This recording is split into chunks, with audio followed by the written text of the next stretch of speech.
Daris, 17:25. Ayala, 17:26. Caiza, 17:18. Cajamarca, 076. Cárdenas, 17. buenas noches. ¿Me puede repetir? 17:20, economista. Perfecto. Quinchero, 17:22.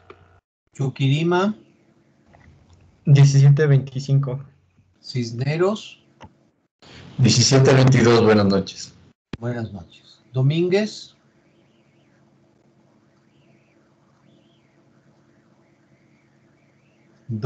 'Leighton,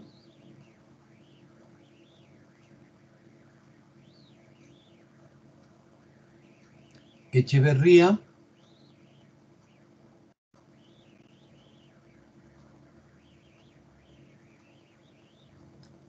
'Bedón, Flores, 17:23. Buenas noches.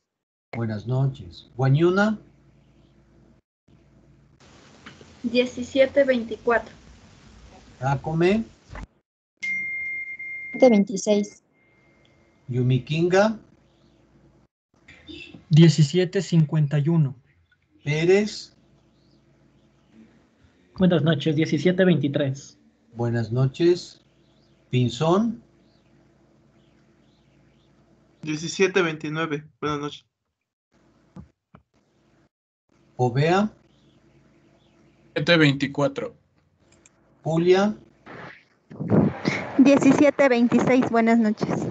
buenas noches. Julio Taxi, 17:51. Economista. Buenas noches. buenas noches. Túquerres, 17:24, buenas noches. buenas noches. Villacrés, 17:51, buenas noches. buenas noches. Viñamagua, Buenas noches, economista. 11:05. buenas noches. Viracocha, Buenas noches, 17:25.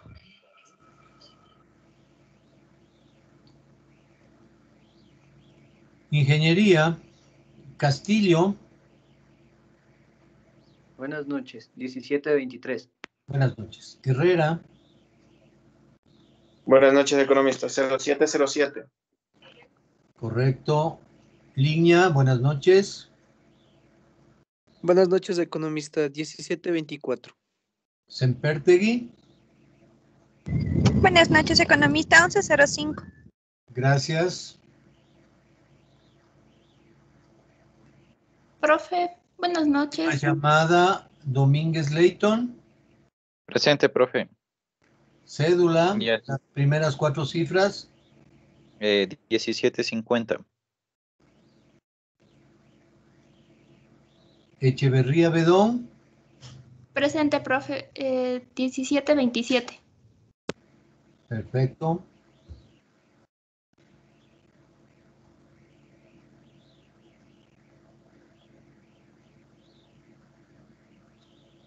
Bien.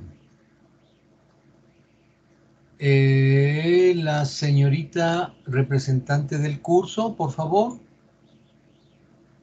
Sí, profe, buenas noches. Hola, Kelly. En la segunda presentación, ¿en cuál lámina nos quedamos? En la 7, profe. Tenemos que ver desde el gobierno de Abdalá Bucaram. Perfecto. Bien.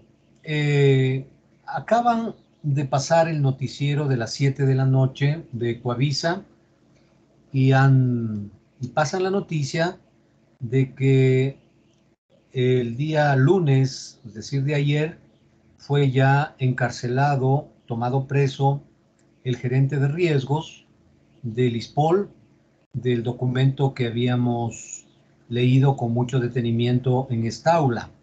Así que acaba de llegarme información importante que en inicio, debido a la importancia del tema y que ustedes tienen que escribir sobre el caso ISPOL, voy a leer esta noticia y, de ser pertinente, les enviaré a su chat para que tengan cómo construir y terminar de construir este caso.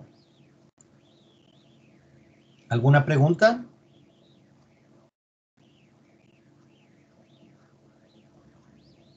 ¿Está claro? Kelly, ¿estamos grabando? Sí, profe. Bien, entonces voy a comenzar con la lectura desde mi teléfono celular del tema que es parte de la materia del caso ISPOL, para que ustedes vean lo importante que son las inversiones y el mercado de valores. Es el mejor ejemplo para que ustedes vean cómo funciona el mercado de valores. Dice la trama política en torno al caso ISPOL. Este es tomado de la revista Plan B en medios digitales. Está el edificio del ISPOL aquí en Ashiris y ahí está la foto de Cherres. Dice: Jorge Cherres pidió al ISPOL y a la Policía Nacional la conformación de una llamada mesa técnica para definir los montos a pagar a la Seguridad Social Policial. Esta es la primera parte de un amplio informe elaborado por investigadores vinculados al caso, donde se desentraña el ovillo de las relaciones personales y políticas que derivaron en la trama que tiene a la Policía Nacional a punto de perder 800 millones de dólares del dinero de su seguridad social. Según la policía, este podría ser la estafa más grande de este tipo en la historia del Ecuador. Esto no es tan cierto. Fernando Azpiazu Seminario robó a los ecuatorianos 800 millones de dólares en el Banco del Progreso. Ya analizaremos el caso de Fernando Azpiazu Seminario, que fue ministro de Finanzas de León Febres Cordero. Fue ministro de Finanzas de León Febres Cordero, dueño del Banco del Progreso en el feriado bancario. Bueno, regreso al artículo que está en Plan B. La cúpula policial, el ministro de Gobierno, general en retiro Patricio Pazmiño, lo pensaron. El personaje central de esta historia es Jorge Cherres Miño. Había enviado una carta al ISPOL luego de las insistentes demandas del organismo para que pague los dividendos de las inversiones, pague lo que debe y muestre los bonos y las garantías de esos bonos. La carta de Cherres fue suscrita el 21 de enero del 2021 y en esta decía que, a fin de que técnicamente se pueda conciliar las cuentas, presentar y entregar la información requerida, así como establecer los procedimientos para la entrega de los activos de propiedad del ISPOL, pago de rendimientos, análisis y posterior implementación de las condiciones planteadas por el señor director y mecanismos de pago, se requiere que se realice una mesa técnica entre las partes. La carta dirigida al general Juan Carlos Rueda, el actual director del ISPOL, anunciaba también de que Cherres había solicitado formalmente un proceso de mediación con un tercero imparcial. Este mediador debería ser el Centro de Mediación de la Universidad San Francisco de Quito. Tras reflexionar sobre el asunto y con la condición de que una mesa técnica no es una mesa legal, sino un ente extraoficial, el ISPOL señaló que, dado que el instituto es un ente oficial, la mediación, si es que se diera del caso, sería la Procuraduría General del Estado. Pero se aceptó el pedido del general Rueda, convocó a Cherres y al exdirector del Instituto de la Policía Nacional, general en servicio pasivo, David Proaño. A propósito, este general está con arresto domiciliario porque padece de cáncer. A una mesa técnica presencial para determinar cómo propone realizar el pago de los vencimientos y la restitución de los valores y activos de propiedad de los policías. Vencimientos e incumplimientos que, según la policía, llegan a los 210 millones de dólares ya vencidos, más el destino de los 693 millones, casi 700 más 210, son prácticamente 900 millones de dólares en papeles que Cherres tiene supuestamente en su poder. 1. Jorge Cherres culpa a DC Vale. ¿Se acuerdan? Ahí estaba Luis Álvarez, el gerente de operaciones, que ya está fugado en Estados Unidos. Ojalá la policía de ese país le coja preso. Los problemas que tenga DC Vale es un problema de ellos. Pero a mí, como ustedes, como a otros actores del mercado ecuatoriano, tienen que responder por sus títulos y cuentas que ellos tienen en custodia, donde sea que ellos las tengan. El que ellos no estén diciendo que no tienen esos papeles es totalmente incierto. No es cierto. Es mentira. Ellos tienen esos papeles acreditados porque nosotros, como agentes de custodia, podemos ver dónde están esos papeles. Entonces, igual que ustedes y yo, y otros inversionistas institucionales en el Ecuador, estamos reclamando a DC Vale para que nos entregue nuestros títulos e inclusive dinero. De esta manera, Cherres culpó a esta entidad sobre todos los hechos de los que le acusan a él y a sus empresas respecto a la negociación de fondos del ISPOL. Según fuentes que asistieron a la mesa técnica convocada por el director de la entidad, el actual director Juan Carlos Rueda, tuvo que reconocerle porque Juan Hidalgo, subsecretario de Crédito Público, presente en la reunión, le demostró que el Estado ha pagado todo. Es un punto clave porque el argumento central de Cherres para no responder por estas inversiones en la reunión virtual, la cual se dio ante un notario público, el delegado del Ministerio de Economía y Finanzas, el señor economista Juan Hidalgo, certificó que el Estado no había dejado de cumplir los pagos de deuda externa e interna. Y Cherres tuvo que cambiar de estrategia, pues inicialmente responsabilizaba al gobierno de que no ha honrado sus bonos y por ello, a su vez, sus incumplimientos en las operaciones con el ISPOL. Para ahora, trató de orientar los hechos para endilgar cualquier perjuicio a DC Vale por no cumplir su función de custodio, no solo con el Instituto Policial, sino también con otras empresas de seguros, por ejemplo, Seguro Sucre, que es del Estado, donde estaban involucrados esos sobornos a Petroecuador, y Aseguradora del Sur, que pertenece a un comerciante libanés que vive en Cuenca y que tiene los almacenes aquí en Quito, y que fue uno de los financistas del gobierno de Correa. Un empleado de él, un contador, llegó a ser director del SRI. Esto no dice el documento, lo digo yo a mis alumnos. Regreso al documento. Como se cayó la versión que incumplido los pactos de recompra porque el Estado no había pagado los bonos, sobre la marcha apuntó los dedos a DC Vale. Esto también contradice la posición del propio Cherres, pues aseguraba que todo estaba bien y apenas el ISPOL dispusiera, él entregaría los bonos. Con esto dijo fuente en el propio Cherres, pues indirectamente reconoce que las inversiones del ISPOL están en riesgo altísimo. 2. Así comenzó esta trama. ¿Cómo empezó todo? Se pregunta la revista Plan B. Accedió a documentación y análisis de investigadores vinculados al ISPOL y a la Fiscalía, en los cuales se ha establecido la ruta del dinero y de los nombres supuestos de todos aquellos que, según la línea de investigación, desembocaron en lo que la entidad policial califica como un grave atentado al patrimonio de 50.000 policías activo, más de otros miles de pasivos. Atentado perpetuado por el silencio de las entidades de control y un grupo de personas que han identificado en sus investigaciones. En los primeros años del siglo XXI, Jorge Cherres inicia con la formación de varias empresas con nombres similares, una práctica que le será recurrente en las próximas décadas con intenciones de complicar futuras investigaciones sobre las transacciones en las que participará como supuesto asesor, estructurador, inversionista, comisionista y custodio de inversiones.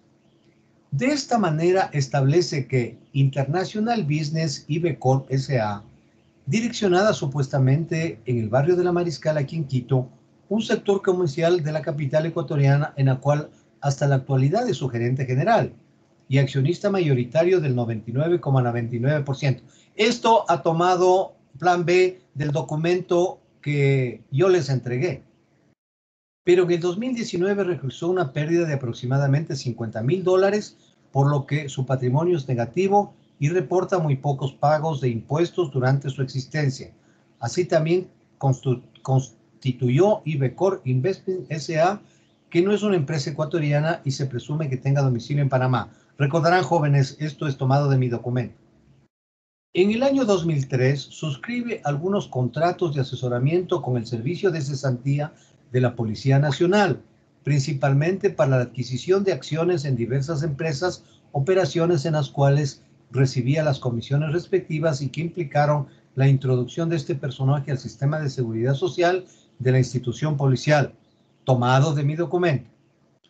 Entre tanto que el Instituto de Seguridad Social de la Policía Nacional existían directores generales, que eran oficiales coroneles en servicio activo y nombrados para periodos no mayores de 2 años consecutivos para garantizar alternancia en la toma de decisiones, gestión administrativa, mientras que la presidencia del Consejo Superior le correspondía al comandante general de turno, el que a su vez es designado por decreto ejecutivo del presidente de la República previo asesoramiento del entonces denominado ministro del Interior, actualmente ministro de Gobierno. Ahí hay un insertado de la revista, dice: lo que tuvo una santa intención democratizadora para la toma de decisiones de las inversiones del ISPOL se constituiría en el futuro en la parte de la estructura delictiva que se coordinó sistemática y ordenadamente para atentar contra el patrimonio del instituto. Es así que el ISPOL, debido a los aportes patronales que provienen del presupuesto general del Estado y de los aportes personales que son recursos de los sueldos de los propios policías en servicio activo, acumulaba, tomado también de mi documento, constantemente ingentes cantidades de dinero que se constituían en una bolsa de inversiones altamente atractiva para el sistema financiero bursátil y extra bursátil del país, y cuya decisión final de inversión hasta ese entonces estaba otorgada a una sola persona, el presidente del Consejo Superior del ISPOL, es decir, el comandante general de la policía. Tomado también del documento que revisamos anteriormente. Para procurar evitar abusos y decisiones unilaterales, el 8 de noviembre del 2010, el Consejo Superior del ISPOL decide delegar a la Comisión de Inversiones del ISPOL la facultad establecida en el Reglamento Orgánico Funcional que tiene el presidente del Consejo Superior de conocer y decidir las inversiones que realizará el ISPOL, la misma que se cumplirá luego de un proceso de selección, priorización y estará a cargo del jefe de inversiones.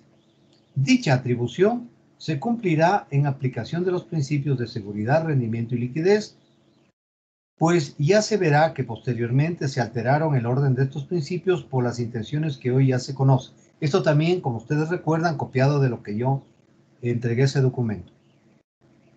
Ahí repite lo nuevo. De nuevo lo que ya dije.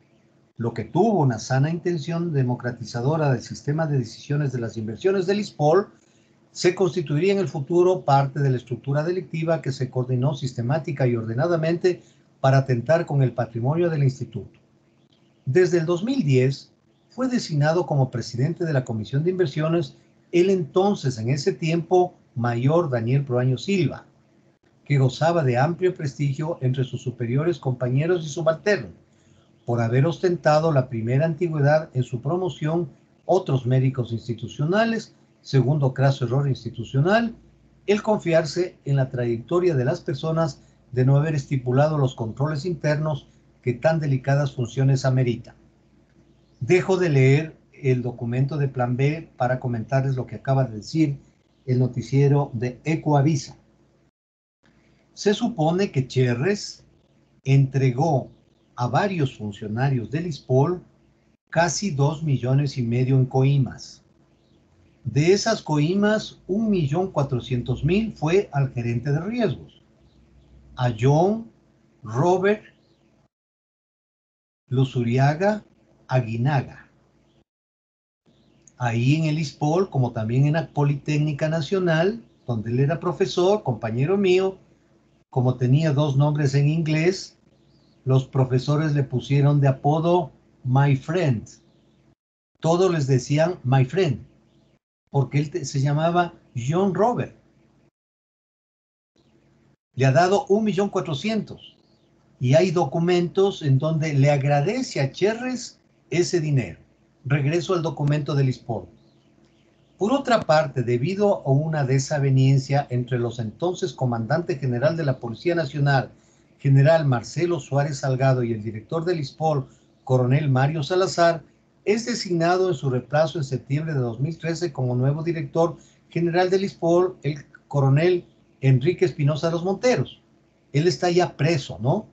Él está ya preso.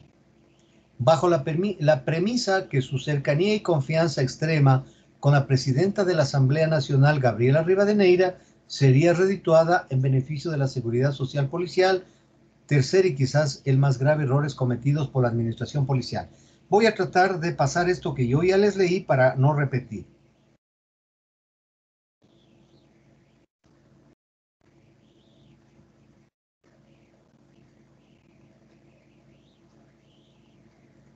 Está prácticamente, estoy viendo la revista, es prácticamente el documento que ustedes ya tienen en su poder.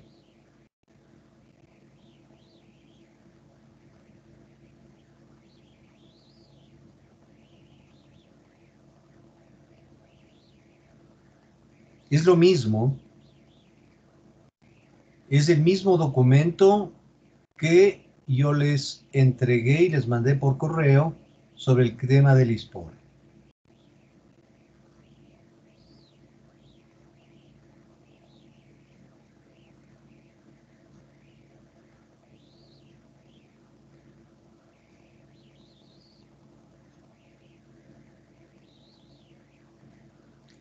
Recordemos esta parte del documento que ya les di, que está también en plan B.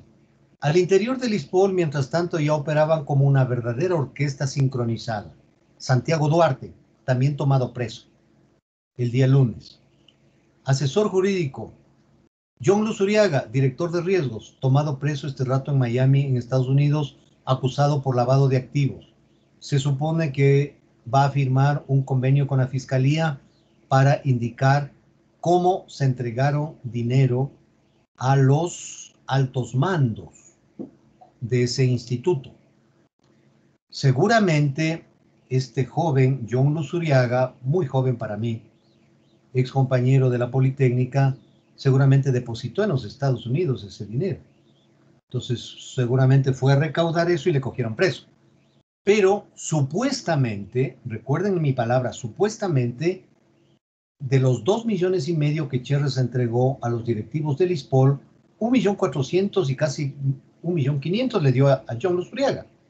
El resto, seguramente, en su calidad de policías, que sabían las posibilidades de investigación de la policía norteamericana, no depositaron en el exterior. Entonces, las noticias de Canal 8 de Coavisa dijeron: no sabemos todavía el monto entregado a los policías. Seguramente, como dicen en el bajo mundo, en la parte del narcotráfico, debe estar encaletado, debe estar guardado en cisternas sin agua, en bodegas, o como hacían los narcotraficantes, en la sala cavaban un hueco, depositaban el dinero y luego volvían a tapar, asegurando que no se dañen los billetes, y luego ponían hasta las baldosas encima o las tablas. Entonces están en investigación dónde está el dinero recibido posiblemente por los oficiales. Asesor jurídico, John Luzuriaga, regreso al documento, ¿no? Que ya le leímos. Director de riesgos, Alfredo Valverde, jefe de inversiones, Rafael Núquez, director económico financiero, y Gustavo Reyes. Creo que muchos de estos deben estar en la clandestinidad. También de este último departamento, todos ellos bajo la batuta de David Proaño Silva. Aquí viene todo lo que yo les leí con números, etcétera. Estoy viendo mi celular con el detalle de plan B. Está todo lo que habíamos leído en clase. No conviene volverlo a repetir porque es largo y además no va al meollo del asunto.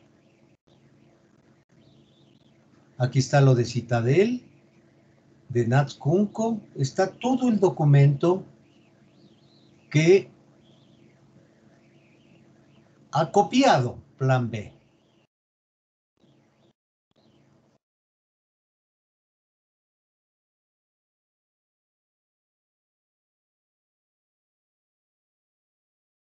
Está todo el documento aquí. En todo caso, les voy a volver a enviar para que ustedes mismos vean que es el mismo documento que yo les leí.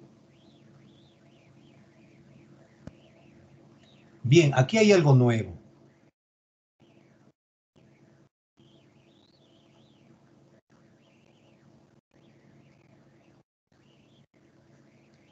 La versión del general David Proaño, el que fue director de inversiones y luego director general del ISPOL, luego de Espinosa de los Monteros. La versión del general David Proaño. Para el exdirector del ISPOL, esto no está en el documento, ¿no? Por eso es conveniente que les envíe todo para que ustedes puedan completar el documento. Para el exdirector del ISPOL, la trama mencionado es un escándalo mediático y que las versiones por más de 600 millones están plenamente garantizadas. Estas declaraciones las hizo en el diario El Universo, que publicó una extensa entrevista con el oficial en su edición del 30 de enero del 2021. Proaño dijo que había ocasionado un perjuicio de 20 millones al ISPOL cuando la nueva administración aceptó la propuesta de renegociación de la deuda externa del gobierno ecuatoriano. Entonces el ISPOL tenía 161 millones en estos bonos. El general contó que conoció a Cherres en el 2015, cuando este empresario hizo la propuesta de la operación swap o de canje de bonos ante el Consejo Superior. Su propuesta llegó, como otras, de manera abierta. Admitió que no se preparó un informe sobre esta propuesta porque el Consejo Superior resolvió acoger la operación. Se buscaba que los bonos de deuda interna que tenía el ISPOL generaran liquidez.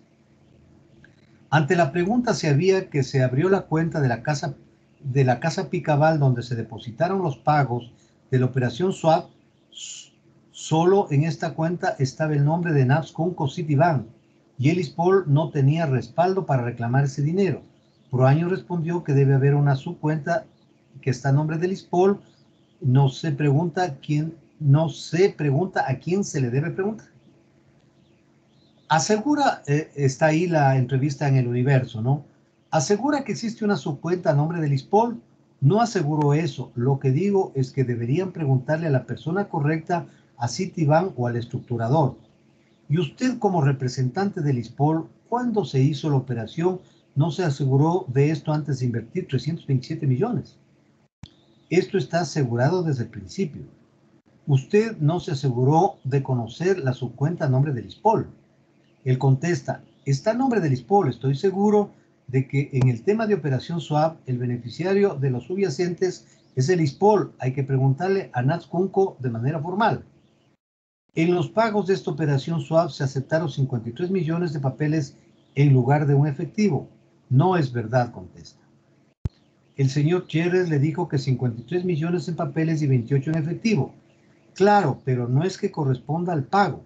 Una de las posibilidades era que el ISPOL pudiera reinvertir para generar rendimientos adicionales y lo hizo porque no tenía necesidad de liquidez. ¿Usted defiende esta operación?, le pregunta El Universo. No tiene ningún viso de irregularidad, tanto que ahora se puede devolver al ISPOL los activos. El ISPOL ha señalado a IBECORP aún no lo hace. A mí me dicen que me van a devolver mi activo de inversión frente a todo el escándalo que se ha hecho. Bueno, lo recupero y finalmente se acaba este problema. Le pregunta El Universo sobre el tema de los reportos en el que invirtieron 216 millones. También existen atrasos. Los reportos son varias operaciones con distinto monto y plazo, en los cuales la garantía de cumplimiento son los bonos de deuda externa del Ecuador. Hay operaciones vencidas desde enero del 2020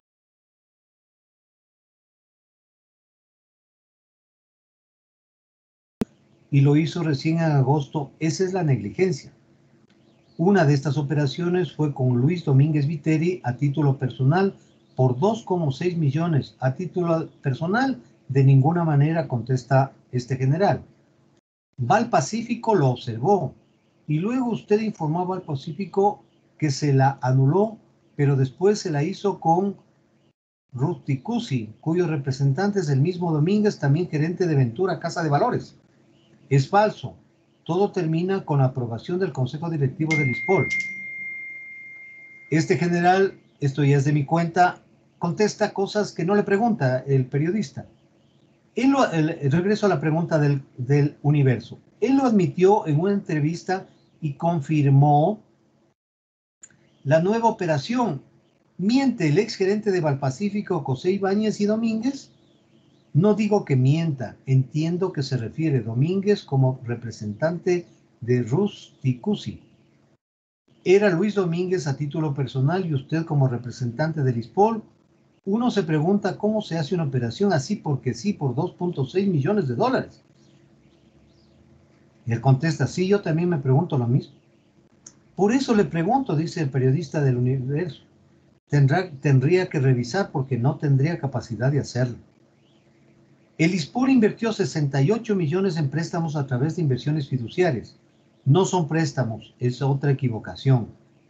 Las empresas que recibieron el dinero lo admitieron, necesitaban flujo, comenzaron a ver opciones y se enteraron que el ISPOL financiaba a través de fideicomisos. Así es, contesta. La superintendencia de bancos observó estas operaciones, le dice el Universo. Fueron legales, el ISPOL era beneficiario y no había prohibición legal. También dijo que eran inversiones de alto riesgo y dispuso que se les invirtiera. ¿Por qué las consideraban préstamos? El informe dice que más se parece a un préstamo, pero son cesiones de derechos fiduciarios con pacto de recompra y me atrevería a decir que los fideicomisos tienen garantías muy encima de la inversión. ¿Por qué estos fideicomisos no se inscribieron en la superintendencia de compañías? Dice, están inscritos en el registro mercantil. ¿Por qué unos fideicomisos sí se registraron en la superintendencia y otros no? Habría que ver efectivamente, legalmente, si establecía la obligatoriedad de registrarlos. A usted, como director del ISPOL, ¿no le pareció que debía registrarse al instituto como beneficiario? El director del ISPOL no es el que determina esa conveniencia o no. El Universo le pregunta, todas estas operaciones se hicieron con dos fiduciarias. Helmut Trust y Latin Trust. Parecería que había que hacer trámite con ellos. No es verdad, el mercado bursátil es tan pequeño que los pocos que trabajan siempre aparecen en cada proceso de inversión. Eso no significa que haya un direccionamiento. Son las únicas, le dice el Universo. Los procesos de constitución no los hace el ISPOL. La persona que recibe el financiamiento es la que decide cómo y dónde hacerlo. Le pregunta el Universo, ¿ha sido notificado de alguna investigación sobre las inversiones del ISPOL? Las denuncias presentadas en la Fiscalía son denuncias que no tienen ni pies ni cabeza. Son inversiones respaldadas por contratos. Ante un incumplimiento corresponde exigir pagos a través de la vía civil y ninguna se los ha iniciado. ¿Cómo se deberían recuperar las inversiones en las operaciones de reporto y canje? La persona que es estructurador y su custodio, Jorge Cherres, ya ha dicho públicamente que el ISPO, dígame la cuenta en la que le devuelvo los bonos y mañana mismo están colocados. No es que voy a dar cuenta de mi banco para que me deposite los bonos. Para el tema de la deuda externa deberán dar una cuenta en los sistemas que administran estos papeles. Pero si el ISPOL no tiene cuenta en estos sistemas, ¿dónde quiere que le depositen? El tema de deuda interna tiene que indicar en la cuenta del Banco Central en los que le voy a depositar. Este es el primer documento que no es otra cosa que la copia de lo que yo les remití, jóvenes. Entonces, aquí viene un documento que me acaban de enviar respecto al tema. Y dice lo siguiente. Compañero policía, el servicio activo y pasivo en resumen afiliado al ISPOL.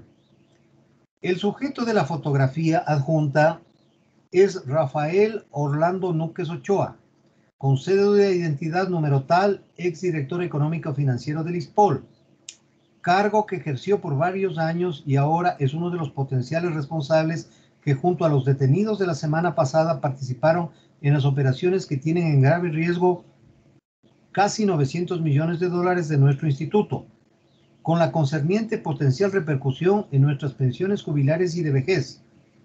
Durante el operativo no fue ubicado en su domicilio y no posee información inicial que se encuentre escondido en el oriente ecuatoriano con intenciones de abandonar el país. La pregunta es, ¿vamos a permitir que evada la justicia ecuatoriana? Creo que la respuesta es obvia, siendo que hemos sido capaces de desmantelar las más grandes organizaciones delictivas en el momento oportuno de nuestros mejores hombres, esfuerzos estén al servicio de una causa justa y digna. Nadie va a preocuparse por nosotros si no lo hacemos nosotros mismos. En este caso, la prioridad es el cliente interno. Los 83 años hemos priorizado la sociedad ecuatoriana y la seguiremos sirviendo con ahínco y devoción en las calles, en las plazas y avenidas de nuestro país. Han sido nuestras bañadas de sangre de nuestros héroes, pero ya ves que han pasado 8 meses y ningún político le interesa el futuro de nuestra seguridad social policial. Por ende, iniciando por este caso, te invito a que actives de inmediato todas las fuentes de información hasta que sea posible localizar a este sujeto y ponerlo a órdenes de los jueces para que, igual que el resto de la pandilla, ingrese a la celda que le corresponde como paso previo para la recuperación de nuestros capitales. Aquí está la foto de Núquez, del director financiero. Y aquí hay otro documento, dice el JL del ISPOL. Es el que les había dicho que le decían my friend. JL significa John Luzuriaga. John Robert Luzuriaga Aguinaga. Y dice lo siguiente. Causa hasta deseos de vómito al verificar la audacia, colusión y asquerosa forma en que se destinaron los recursos del ISPOL en los últimos años, pero un mensaje resulta residor. Lo dice en inglés, thank you for fixing my financial life and the my family, que consta en el numeral 29 de los cargos formulados en Estados Unidos a John Robert Luzuriaga Aguinaga, y que traducido al español significa gracias por arreglar mi vida financiera y la de mi familia.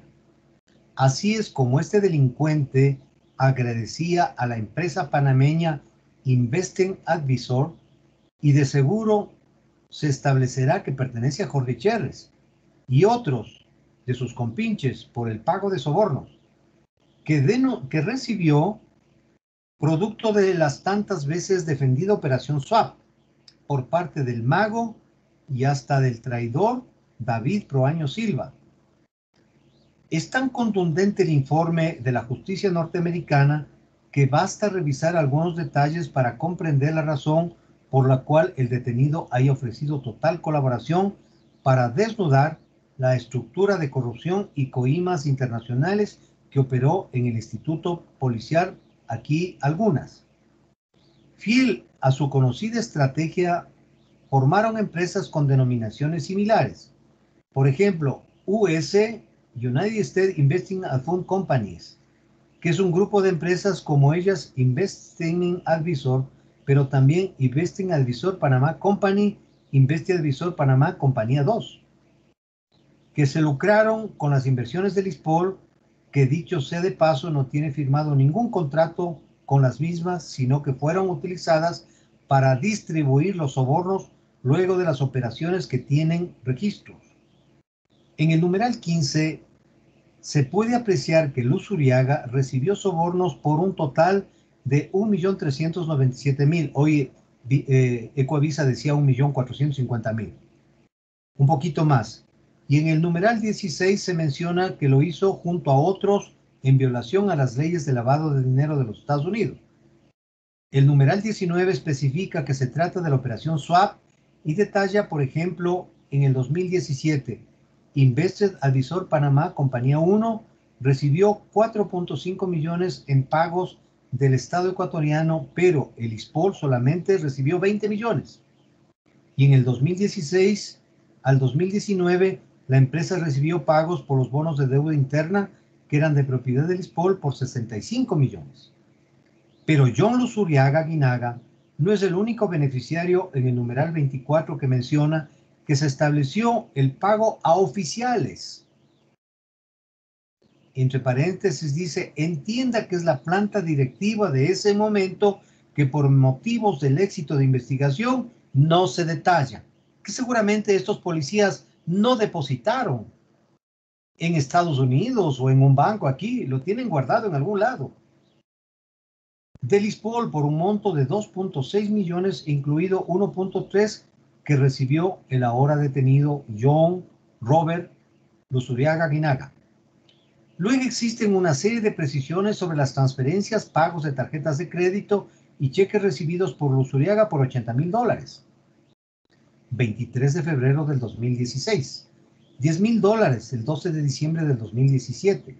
$40,000 el 2 de mayo del 2019. $47,900 el 12 de junio del 2018. En el numeral 33 se detalla en mensaje en la cual se establecen porcentajes para los varios individuos, incluidos el propio detenido identificado como JL, John Luzuriaga, que recibiría $289,000 y para ello utilizaba un banco del Distrito Sur de la Florida. Finalmente, se puede apreciar que el numeral 41, como se describe claramente que Luzuriaga y otros usaron su influencia de las decisiones de las inversiones del ISPOL para dirigirla al grupo de compañías antes mencionadas, lo cual se ratifica nuevamente en el numeral 44 al afirmarse que este sujeto y otros conspiraron para cometer lavado de activos.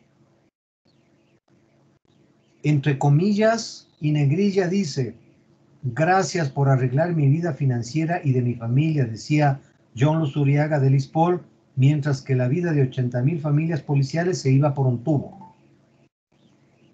Aquí hay una parte que les voy a enviar y dice posteriormente la noticia de hoy y que van a verle ustedes en el noticiero de Teleamazonas hoy en pocos minutos. Existen orden de arresto contra Jorge Cherres.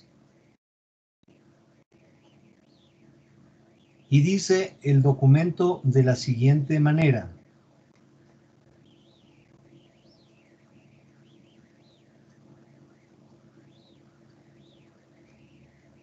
A través de un comunicado difundido este martes, el Departamento de Justicia de Estados Unidos informa que 2 ecuatorianos acusados de formar parte de un plan de sobornos de lavado de dinero. Se refiere al caso ISPOL, que involucra al exdirector de riesgos de la institución y al empresario relacionado con las inversiones cuestionadas. Las autoridades estadounidenses informan textualmente: John Luzuriaga Guinaga y Jorge Cherres Miño fueron acusados de un cargo de conspiración por cometer lavado de activos en denuncias presentadas al Distrito Sur de Florida el 10 y 19 de febrero respectivamente. Luzuriaga fue arrestado el 26 de febrero y tuvo su primera comparecencia el lunes. ¿Qué pasó? Pues ayer. Se emitió una orden de arresto contra Cherres, quien se cree que se encuentra en México.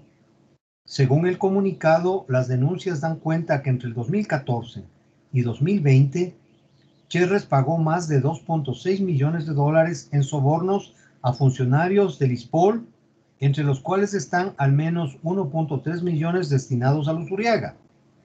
Cherres había obtenido 65 millones de ganancias gracias al esquema de corrupción. Ambos habían lavado el dinero a través de compañías y cuentas bancarias en Florida. Hasta aquí el documento de Ecoavisa.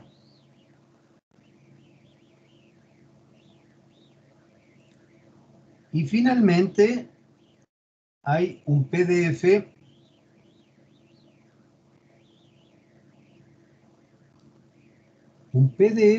que es, aquí es la orden de arresto en Estados Unidos con los cargos.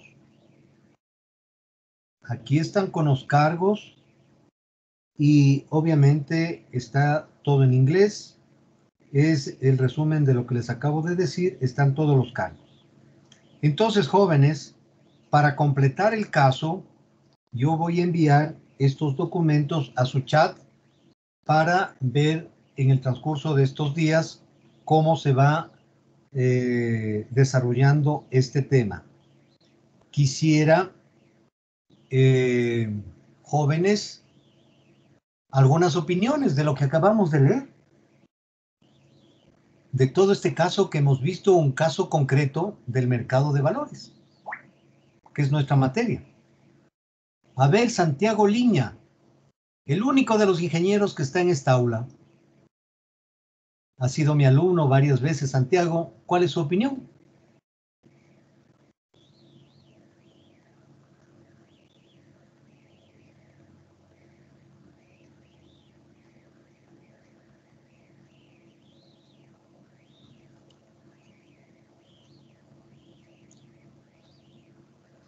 Kelly, tenga la bondad de decirle a Santiago que se ha huido de la clase. En el colegio decían fuga. Y por lo tanto va a tener un cargo de un par de puntos a su trabajo individual. ¿Le va a decir así, Kelly?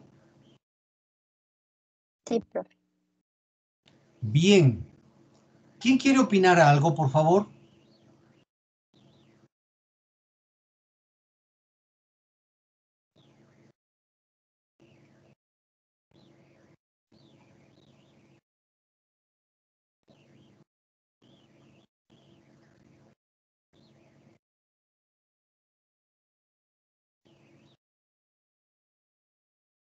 Partamos que lo que les comunicó el profesor con los hechos que se están sucediendo no fue ninguna mentira. Se están comprobando cosa por cosa lo que constó en el documento que les remití. Ya se están comprobando y ya se están haciendo las acciones judiciales para tomarles presos a estos sinvergüenzas. Profe. Jordi Chukirama. Chukirima es, profe. Chukirima. A Ya, ver, Jordi, yo le tenía escuchamos. una observación o una como tipo duda que en el artículo de la revista que nos leyó decía que esta reunión que se iba a hacer en un lugar imparcial que en principio era un lugar de la Universidad de San Francisco, pero después se emite o se dice que se haga en la Procuraduría, creo que es. Procuraduría. En la Procuraduría. Donde está el funcionario público que se llama Procurador General del Estado.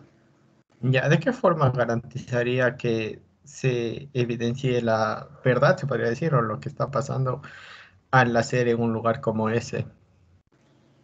Jordi, su pregunta es muy pertinente y le agradezco su intervención que me permite explicar otras cosas. Para no ir a la justicia normal donde están los jueces y una demanda civil, una demanda penal, lo que fuera, menos la penal, más civil y administrativo, hay centros de mediación en Quito, por ejemplo, le voy a dar algunos ejemplos y lo mismo en otras ciudades, en donde evitan ir los que están con opinión diferente y reclaman derechos, en vez de ir a la justicia, contratan estos centros de mediación.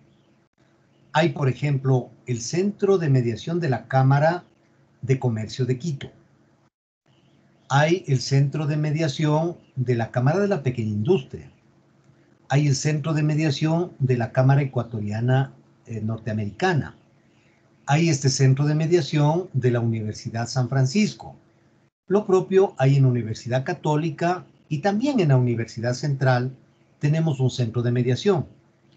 Pero a ese centro de mediación pueden ir personas civiles independientes que no sean el Estado.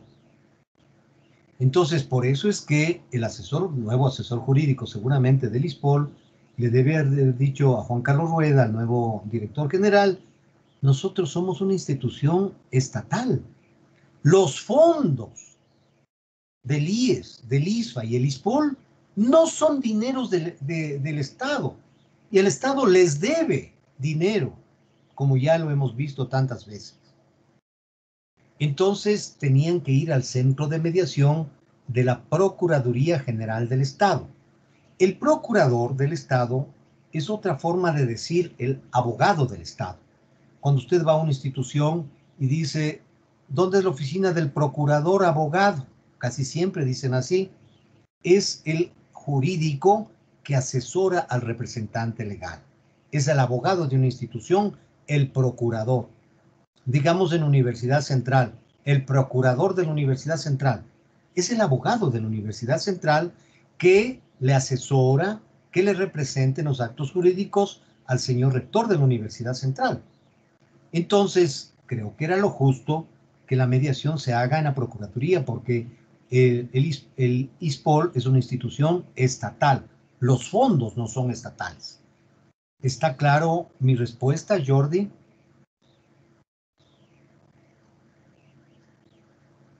¿Aló? Jordi Chuquilima. Sí, sí, profe, se me trabó el audio. Pero sí, sí, ya entendí ya. Perfecto. ¿Alguna Gracias. otra pregunta, jóvenes?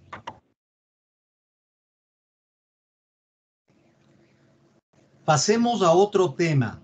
¿Alguna pregunta sobre el trabajo que tienen que hacer para el próximo lunes?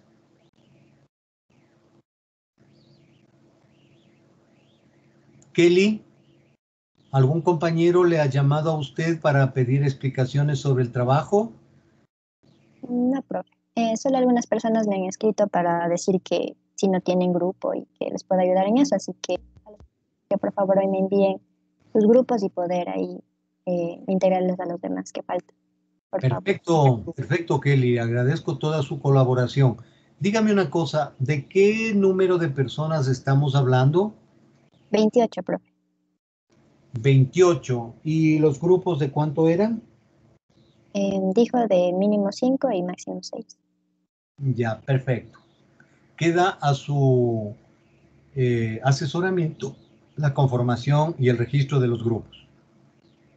Sí, profe. ¿Alguna otra pregunta?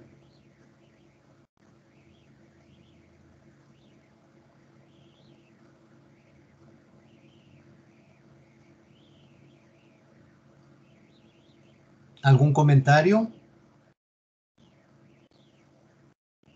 Bien, avancemos un poco entonces en la presentación que estamos utilizando.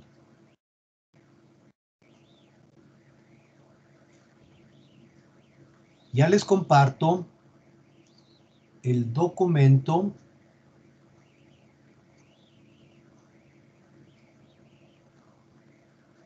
Voy a tener que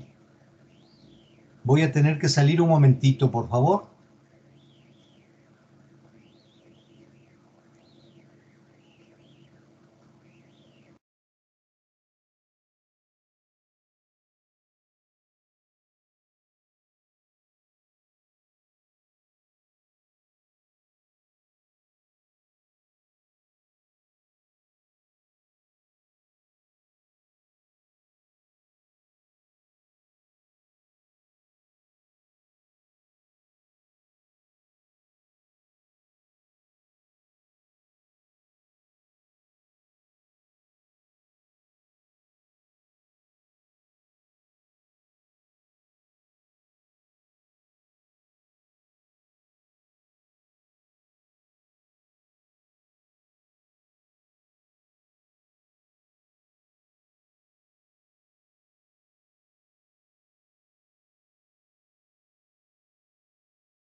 Profe,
Aló, parece que ha estado Kelly, parece. Sí, buenas noches.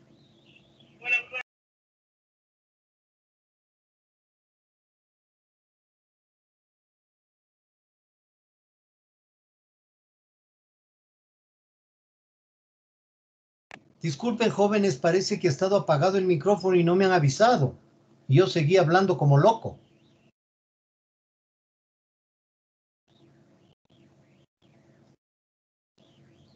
¿Desde qué parte no escucharon, por favor? el profe no se le escuchaba nada. Sí le interrumpí, pero no creo me escuchó. Pero era que me digan, Nelly, está apagado su micrófono. Yo estoy hablando, qué sé yo, casi 10 minutos y... Bueno, voy a tener que nuevamente retomar el tema. Decía que en el gobierno del arquitecto Sixto Durán Ballén sucedieron dos hechos complicados para la historia económica del país. En primer lugar, la guerra con el Perú. La guerra del CENEPA, del general Gallardo, del general Paco Moncayo. Y especialmente en la parte financiera, la quiebra del Banco Continental, este mega banco guayaquileño de propiedad de los abogados Ortega, y que Sixto Durán Ballén le encomendó al exministro de Rodrigo Borja, el ingeniero comercial Jorge Gallardo Zavala, el que procure ver si es que el banco no quebraba. Y consiguen una línea de crédito del Banco Central, estando en la Junta Monetaria, doña Ana Lucía Armijos, hija del coronel Armijos, del Partido Conservador que le llevó a la presidencia al arquitecto Sixto Durán Ballén. Con esos dos hechos, la gente elige en segunda vuelta entre Abdalá Bucarán y Jaime Nebot.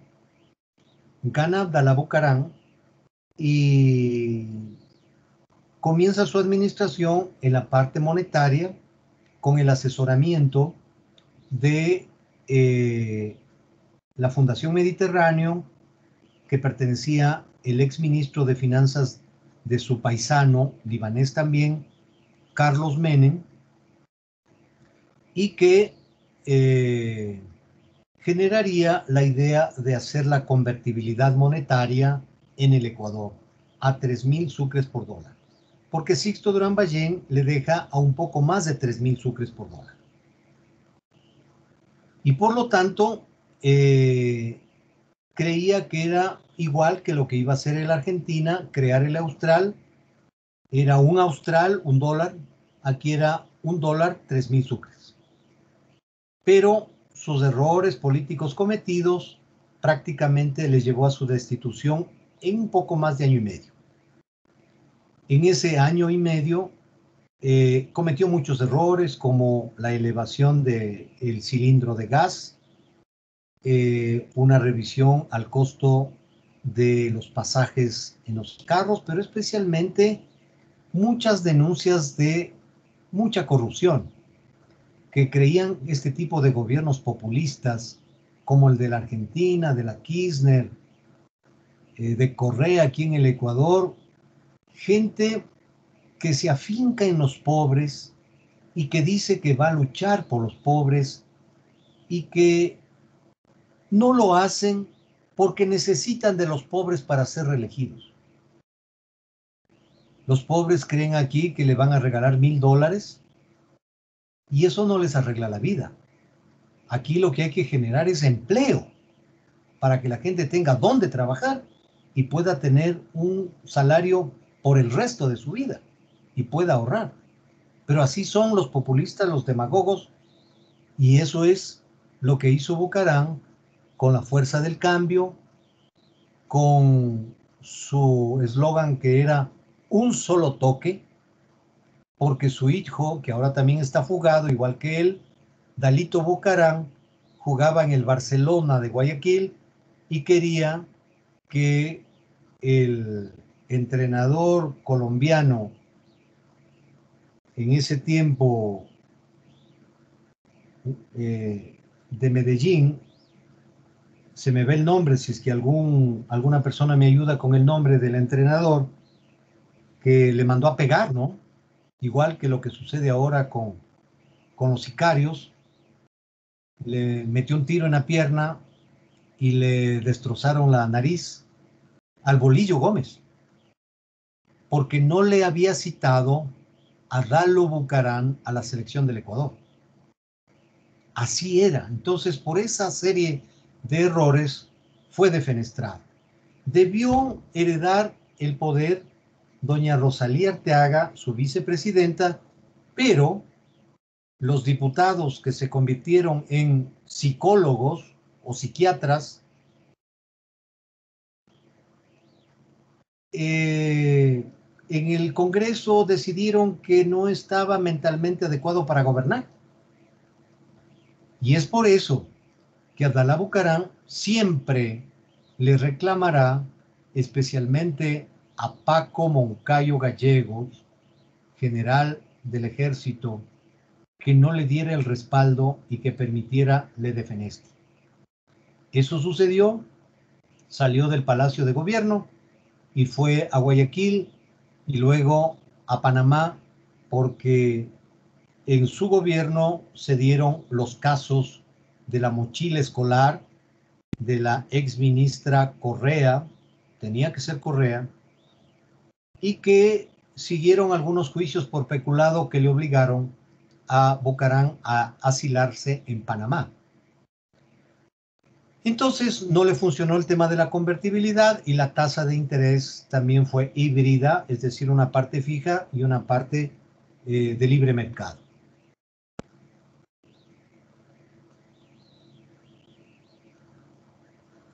Luego de eso viene el gobierno del doctor Fabián Alarcón, que era presidente del Congreso y que le convencen a doña Rosalía Arteaga que tenía que tomar el poder, hubiera sido la primera presidenta del Ecuador, y eso como que no les gustaba a las Fuerzas Armadas, que su jefe de las Fuerzas Armadas sea una dama.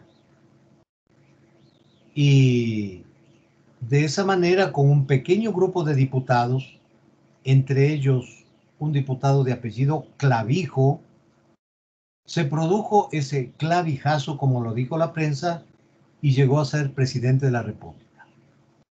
Ahí tomó a 2 diputados socialcristianos. Uno de ellos, el doctor Heinz Mele Freile, que Bucaram le decía que era el diputado con el nombre de la salsa de tomate. Él fue declarado canciller, nombrado canciller del gobierno de Fabián Alarcón, y también un exgerente del Banco del BEDE en la administración del ingeniero Febres Cordero.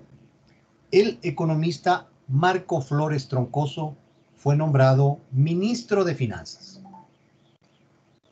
Hubo una administración bastante ortodoxa, pero el impacto de la quiebra del Banco continental, la guerra con el Perú y el sostenimiento artificial del tipo de cambio, que ya no se había devaluado 4 veces, se había devaluado solo 2 veces, había subido de 1.600 a un poco más de 3.000 sucres por dólar, generó tasas de interés en sucres de 60-70% en el mercado financiero, especialmente en las cooperativas de ahorro y crédito, que muy pocas quebraron por el tema de la guerra con el Perú.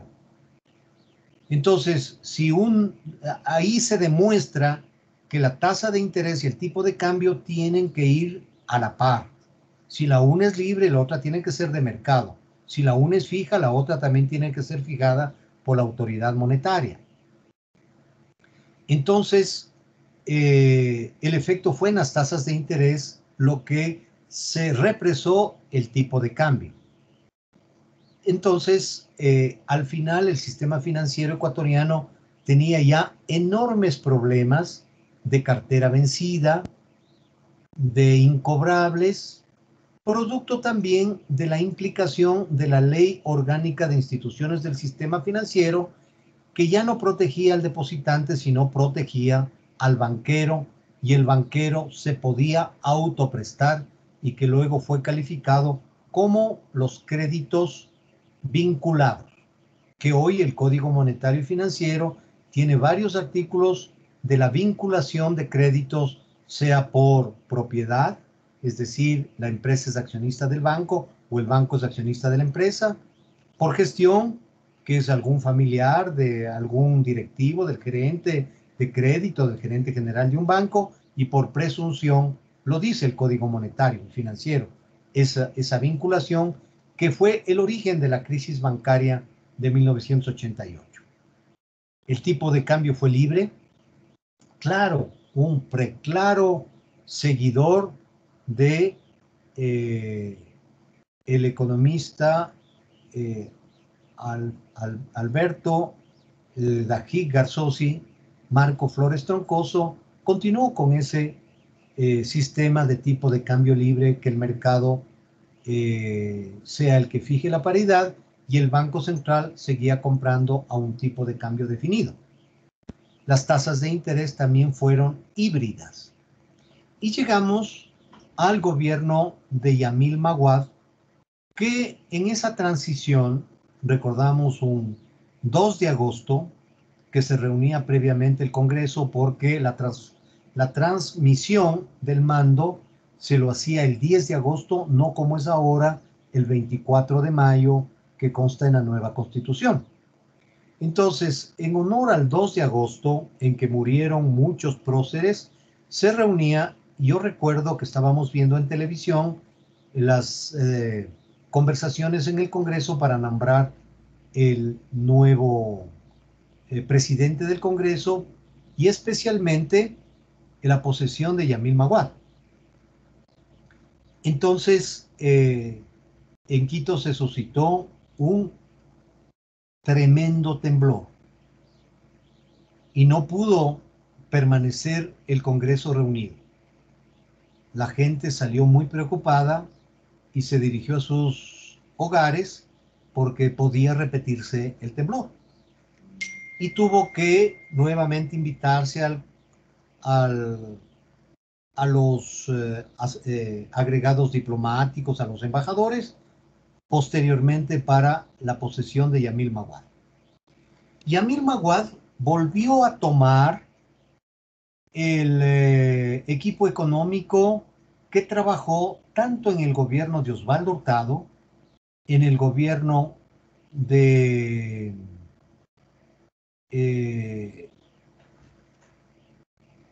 Rodrigo Borja, donde encabezaba el cuerpo económico el economista Abelardo Pachano Berter. Y muchas personas que en el Banco Central, los que estaban con un gobierno, iban a lo que se llamaba la congeladora, y los que ganaban las elecciones pasaban a altas autoridades del Banco Central. Yamil Maguad puso como superintendente de bancos a Jorge Egas Peña, ex asesor jurídico del Banco del Progreso, cuyo dueño fundamental, el mayor accionista, era Fernando Aspiazu Seminario, ex ministro de Finanzas del ingeniero Febres Cordero.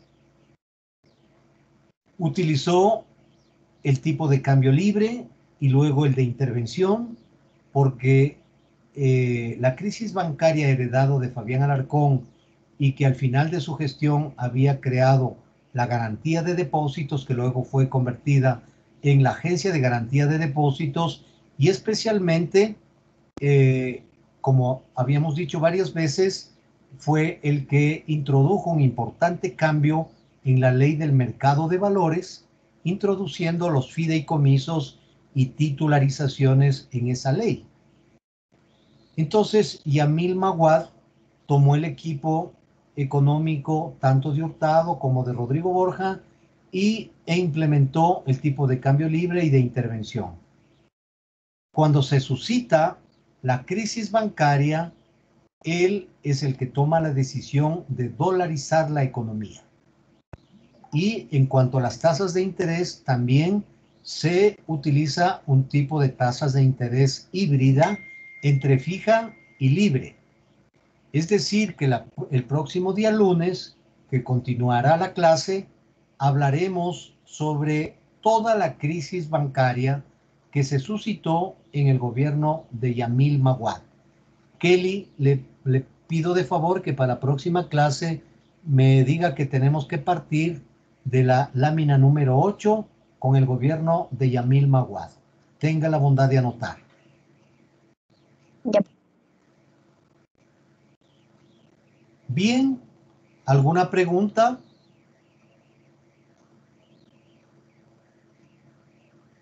Recuerden que el día lunes tiene que estar ya el trabajo realizado por los grupos, ¿no? Y cualquier duda, cualquier consulta que quieren hacerme por medio de Kelly o directamente ustedes, pueden llamarme al teléfono para hacer cualquier consulta. ¿Alguna novedad? ¿Alguna petición? Bien, nos vemos el día lunes, jóvenes. Hasta el lunes, profe. Hasta el lunes.